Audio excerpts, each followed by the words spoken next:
Use of non-biblical language. Throughout the whole theological enterprise, key terms such as Trinity that are not found in the Bible but used in a technical way are used to help express the ideas that lie at the core of Christian faith in as clear a way as possible. However, the question might be raised, what business do we have using non-biblical words at all? The question is raised in every generation within any branch of the church that prioritizes the biblical witness as the sole source and norm of Christian faith. And yet those same branches, more or less, all affirm the classic creeds of Christian faith, which are made up of non-biblical language. In fact, even the churches that reject the creeds simply on the basis of them being non-biblical will often say that they still agree with their content. Let us consider a few problems of a refusal to use non-biblical language and then consider some of the legitimate advantages of using them. The first problem of such a refusal is that it degenerates into absurdity. The idea that we should not use any words but those that are in the Bible has been put forward as pastoral advice in the form, you should not read anything but the Bible. It sounds fine at first, but if the concern is that you do not want anything to superimpose an interpretation on the Bible, it stands to reason that we ought not to hear anything but the Bible being read aloud. And if that's the case, what becomes of preaching? This is an argument that was used frequently in response to such concerns by John Wesley. Preaching becomes forbidden unless it's made up of nothing more than a string of biblical quotations. What is interesting is that even using nothing but words that appear in the Bible, it is very possible to put forward some very non-biblical ideas.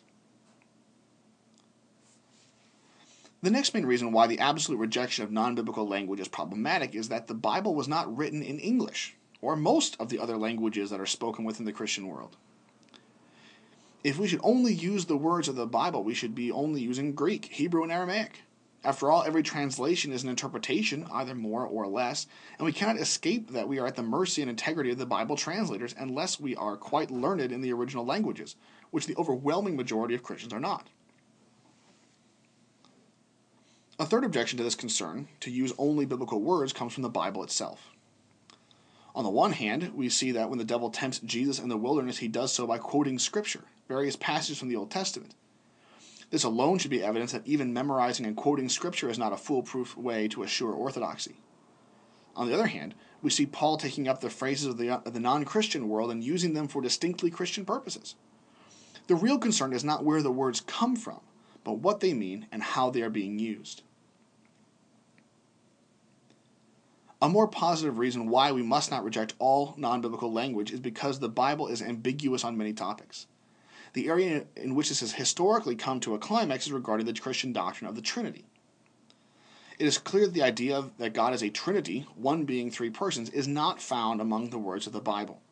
And yet centuries of Christian history has affirmed that it is a true reflection of what is actually present in the biblical witness, if implicitly. The argument for the use of non-biblical language to speak of the Trinity has often been fought on the grounds of clarity. For example, someone who wanted to deny the divinity of Christ could say that Jesus is the Son of God, but only in the same way that we become the children of God, that is, by being adopted into God's family. Saying that Christ is of one being with the Father rules this heretical interpretation out of bounds, while not adding anything to the biblical witness. We must always remember that it is the reality that we are speaking of, in this case God, that is what matters.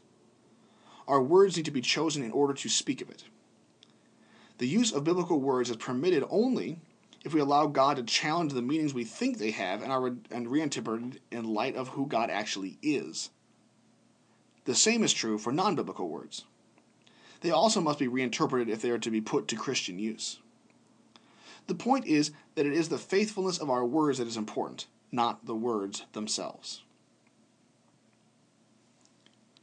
As a final point on the issue of theological language, it is important to note that the transformation of the content of our words and statements can never be a complete and radical departure from their ordinary usage. Such departure, such as would be the result of saying that our ordinary word red has taken on the meaning elephant, would make Christianity utterly incommunicable. However, in spite of any similarity, we must always be careful to interpret terms carefully within their organic context and not tear them out and stuff them uncritically into a new context.